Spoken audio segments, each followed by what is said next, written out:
Halo, selamat datang kembali di channel United Identity, channelnya fans Manchester United. Selalu berpikir logis dan selalu berpikir sistematis. Gua mau update aja nih untuk beberapa berita ya yang berkaitan dengan klub, bukan dengan timnas gitu ya, timnas negara yang sedang pada berlaga di kualifikasi Piala Dunia untuk Common Ball dan Nation League untuk Eropa. Jadi yang pertama, ini Deputy Technical Director ya tim Manchester United, yaitu yang bernama Andy O'Boyle akan meninggalkan Manchester United karena adanya perubahan struktur ya. Jadi Boyle ini sudah join dari zamannya si Jason Wilcox masih ada, yaitu Mei 2022, dan sekarang dia dilepas gitu. Ini dalam rangka restrukturisasi struktur manajemen ya, perubahan struktur manajemen oleh Ineos, yang dimana sekarang technical directornya adalah Jason Wilcox. Mungkin nanti kedepannya khususnya dalam perekrutan si Jason Wilcox ini akan dibantu oleh Christopher Vivel yang saat ini menjadi internal Director of Recruitment. Jadi ini untuk merubah hierarki, semoga supaya tidak terjadi tumpang tindih gitu ya. Dan O'Boyle ini juga ikut andil sebenarnya dalam perekrutan Leny Yoro, Matthijs de Ligt, Nozar Mazraoui sama Ugarte, serta juga Joshua Zirkzee. Dan dilaporkan juga saat ini posisinya mungkin tidak ada ya, tapi agar lebih ramping gitu ya. Jadi nggak ada deputi langsung ke Jason Wilcox. Jadi semuanya tidak melalui birokrasi yang terlalu rumit gitu. Ini menurut laporan dari David Olston dan Laurie Whitwell, serta juga dari beberapa artikel-artikel yang bisa dipercaya. Jadi Deputy Director Footballnya Andy O'Boyle ini setelah bekerja 2 tahun dari zamannya John Murtough ya mungkin Ineos bisa jadi mau merekrut lain, atau kalau gue bilang sih kayaknya lebih kepada perampingan ya, karena untuk biaya gaji segala macam kan besar juga gitu loh. Selalu pasti kalau ada manajemen yang baru masuk pasti akan banyak perubahan dan orang-orang yang dilepas gitu. Terus berita kedua yaitu update mengenai Luke Shaw. Jadi diperkirakan bahwa Luke Shaw ini akan kembali. Jadi dia tidak ikut dalam international break ya, nggak dipanggil timnas karena statusnya masih dalam pemulihan cedera. Dan beberapa hari ke depan kemungkinan sudah bisa berlatih dan berpotensi. Nah, ini nih, berpotensi bisa kembali pada 14 September, yaitu pada saat melawan tandang Southampton di pekan keempat Premier League. Jadi Southampton ini kan klub akademi ya, klub mudanya si Luke Shaw sebelum ditransfer ke Manchester United. Dia tuh dulu pemain Southampton. Jadi si Luke Shaw ini mempunyai masalah di calf itu betis ya, pada saat training, dan diharapkan kembali ya di September 14 saat melawan Southampton. Jadi ini berita bagus. Gue pengen lihat gitu sisi kiri kita ya, makin lama semakin kesini makin lengkap semua kembali. Jadi gue juga pengen lihat nanti dia bermain lagi di posisi kiri. Pertanyaannya kan sekarang kalau gitu Diogo Dalot gimana gitu. Apakah Diogo Dalot akan menempati kembali posisi bek kanan? Kalau gue bilang bisa jadi Diogo Dalot akan dirotasi ya. Dan kemungkinan untuk tanggal 14 September ya Mazraoui jadi bek kanan, karena 2 pertandingan terakhir menurut gua sih 3 pertandingan lah ya, mulai dari pas Fulham dia udah main kan. Mazraoui bermain baik gitu, bermain bagus dan bisa diandalkan untuk menjadi starter.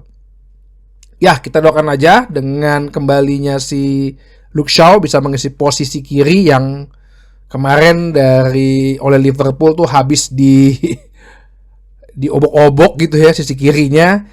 Memang Luke Shaw ini sih secara bertahan it's ya so-so lah, tapi dia dalam membaca serangan, nah, dan dia lebih padu dengan Marcus Rashford yang posisinya ada di sayap kiri. Jadi sayap kirinya bisa jadi lebih efektif lagi nih dalam penyerangan dengan kehadiran Luke Shaw. Oke, semoga bisa kembali, karena jujur kata Erik ten Hag saat ini dengan kekalahan Liverpool jelas pressure-nya ya, menurut laporan Andy Mitten ya, pressure yang tinggi terhadap dia.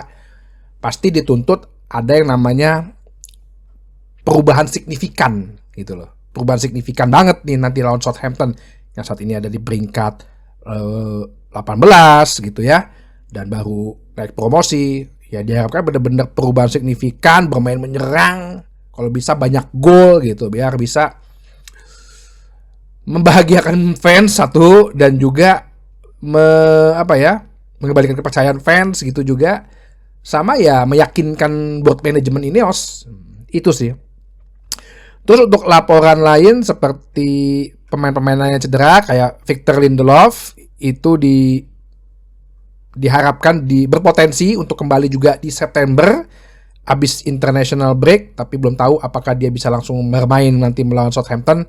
Gue yakin juga kayaknya enggak, paling di bangku cadangan ya, karena Lisandro Martinez duet dengan Matthijs de Ligt atau bahkan Harry Maguire akan menjadi pilihan utama.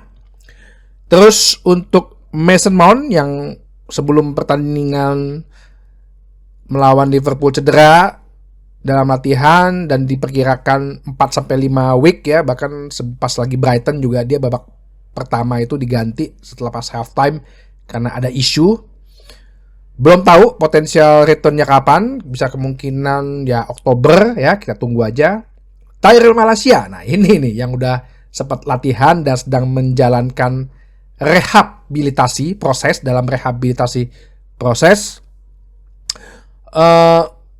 mungkin dia nggak langsung blended ya, nggak langsung masuk dalam tim utama, mungkin dimain di tim reserve dulu, tim youth dulu, tapi yang pasti di bulan September Oktober diperkirakan berpotensi untuk sudah kembali. Terus yang kemudian juga yang punya potensi besar untuk kembali itu adalah Rasmus Højlund, yang dimana dia cedera hamstring ya pada saat pre-season melawan Arsenal yang di Amerika, dan membutuhkan waktu 6 minggu. Dan bisa jadi setelah international break dia sudah bisa kembali dan berpotensi untuk bermain pada saat tanggal 14 September melawan Southampton. Udah ada videonya dia latihan, yang penting sekarang dia lagi membangun kembali yang namanya fitnessnya agar bisa fit dalam match tanggal 14 September. Lenioro yang baru didatangkan dari Lille dan sepertinya habis setelah operasi dia total bisa jadi 3 bulan ya, 60-90 hari. Potensial returnnya masih ya sekitar 2 bulan lagi, bisa jadi mungkin di awal November ya, itu baru dia bisa kembali. Oke, masih muda, lebih baik bener-bener tunggu sampai pulih supaya nanti tidak ada lagi yang namanya cedera pada saat dia setelah bermain kembali gitu. Jadi ya kalau dibilang Luke Shaw bisa balik, Højlund bisa balik, berarti dokter Arsenalnya manjur dong ya. masih mau nyalahin dokter Arsenal, enggak kan? Kenyataannya itu pemulihannya oke kok, begitu setelah diganti tim medisnya. Terus pertandingan kemarin juga puji Tuhan nggak ada yang cedera ya, jadi nggak ada lagi alasan untuk nyalain dokter Arsenal. Udah pernah gue jelaskan siapa yang mesti disalahkan. Jadi gimana ya, jadi ya gue berharap sih dengan masuknya semua pemain-pemain ini nanti juga Ugarte bisa terintegrasi lagi ke dalam tim, bisa kita lihat lah game plan-nya Ten Hag bener-bener ya seperti yang di preseason ya, bisa dijalankan dengan baik gitu, khususnya ya buat para penyerang gitu.